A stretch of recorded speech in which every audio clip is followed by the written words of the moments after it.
নমস্কাৰ বন্ধুসকল আপোনালোকক মোৰ নতুন ভিডিঅ' এটিলৈ স্বাগতম জনাইছোঁ। আজিৰ ভিডিঅ'টিত কথা পাতিম আমি নিয়মিতভাৱে তিনিবিধ খাদ্য গ্ৰহণ কৰি কিদৰে সুস্বাস্থ্য অৰ্জন কৰিব পাৰোঁ।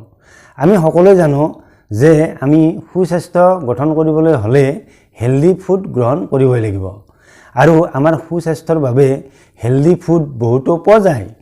তথাপি আমি আজি তিনিবিধ হেলদি ফুডৰ কথা পাতিম, যি তিনিবিধ খাদ্য আমি ৰাতি শুৱাৰ সময়ত যদি তিয়াই থওঁ আৰু সেই তিনিবিধ খাদ্য যদি ৰাতিপুৱা শুই উঠি আমি নিয়মিতভাৱে গ্ৰহণ কৰা অভ্যাস গঢ়ি তোলোঁ, তেনেহ'লে আমি অতি সহজতে সুস্বাস্থ্য লাভ কৰিব পাৰোঁ। আচলতে এই তিনিবিধ খাদ্যত মানুহৰ সুস্বাস্থ্যৰ বাবে প্ৰয়োজনীয় বিভিন্ন পুষ্টি উপাদান যথেষ্ট পৰিমাণে পোৱা যায় আৰু এই পুষ্টি উপাদানৰ বাবে মানুহে বহুতো ৰোগৰ পৰা, আনকি 20টাতকৈও বেছি ৰোগৰ পৰা অতি সহজে হাত সাৰি থাকিব পাৰে আৰু মানুহে 70 বছৰ বয়সতো 40 বছৰীয়া নিচিনা হৈ থাকিব পাৰে।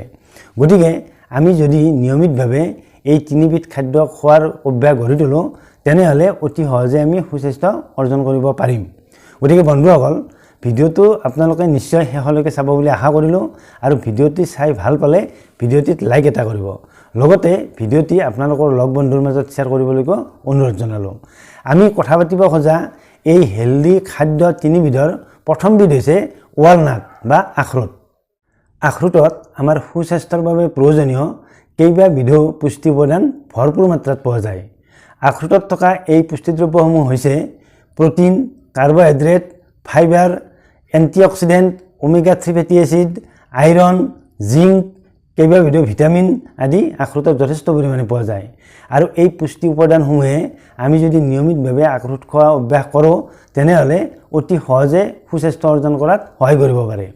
সেইবাবে ৰাতি শোৱাৰ সময়ত 3টা বা 4টা আখৰোট পানীত তিয়াই থ'ব লাগে আৰু সেই পানীত তিয়াই থোৱা আখৰোটকেইটা ৰাতিপুৱা শুই উঠি নাস্তা হিচাপে খোৱাৰ অভ্যাস গঢ়ি তুলিব লাগে আৰু এনেদৰে যদি আখৰোট ৰাতিপুৱা খোৱাৰ অভ্যাস গঢ়ি তোলা হয়, তেনেহ'লে আখৰোটত থকা এই পুষ্টি উপাদানসমূহে আমাক সুস্বাস্থ্য ৰক্ষা কৰাৰ লগতে কেইবাবিধো ৰোগৰ পৰা বচাই ৰাখিব পাৰে। 2 নম্বৰ খাদ্যবস্তুবিধ হৈছে চিয়া চিড। চিয়া চিডতো আমাৰ সুস্বাস্থ্যৰ বাবে প্ৰয়োজনীয় কেইবাবিধো পুষ্টি উপাদান ভৰপূৰ মাত্ৰাত পোৱা যায় আৰু চিয়া চিডত থকা এই পুষ্টিদ্ৰব্যসমূহ হৈছে protein, omega 3 fatty acid, fibre, calcium, antioxidant, vitamin C ইত্যাদি।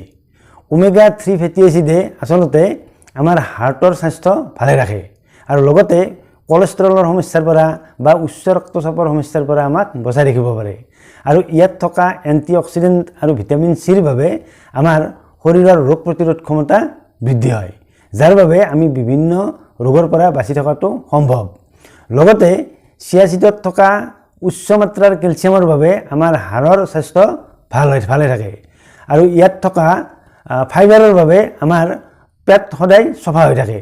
অৰ্থাৎ যিসকল লোকৰ কনষ্টিপেশ্যনৰ নিচিনা সমস্যা থাকে, তেওঁলোকে যদি নিয়মিতভাৱে চিয়া চিড খায়, তেনেহ'লে তেওঁলোকৰ এই কনষ্টিপেশ্যনৰ সমস্যা অতি সহজে ভাল হৈ যায়। সেইবাবে আমি ৰাতি শুৱাৰ সময়ত 1 চামুচ বা 1.5 চামুচ চিয়া চিড এগিলাচ পৰিষ্কাৰ পানীত তিয়াই থ'ব লাগে আৰু ৰাতিপুৱা শুই উঠাৰ পাছত এই চিয়া চিডখিনি লগতে পানীখিনি সেৱন কৰিব লাগে।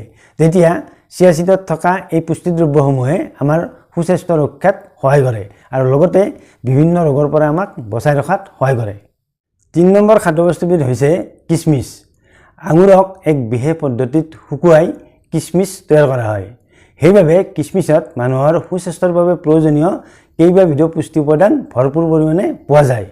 কিচমিচত থকা এই পুষ্টি উপাদানসমূহ হৈছে vitamin C, iron, antioxidant, potassium, বৰণ, কেলছিয়াম ইত্যাদি।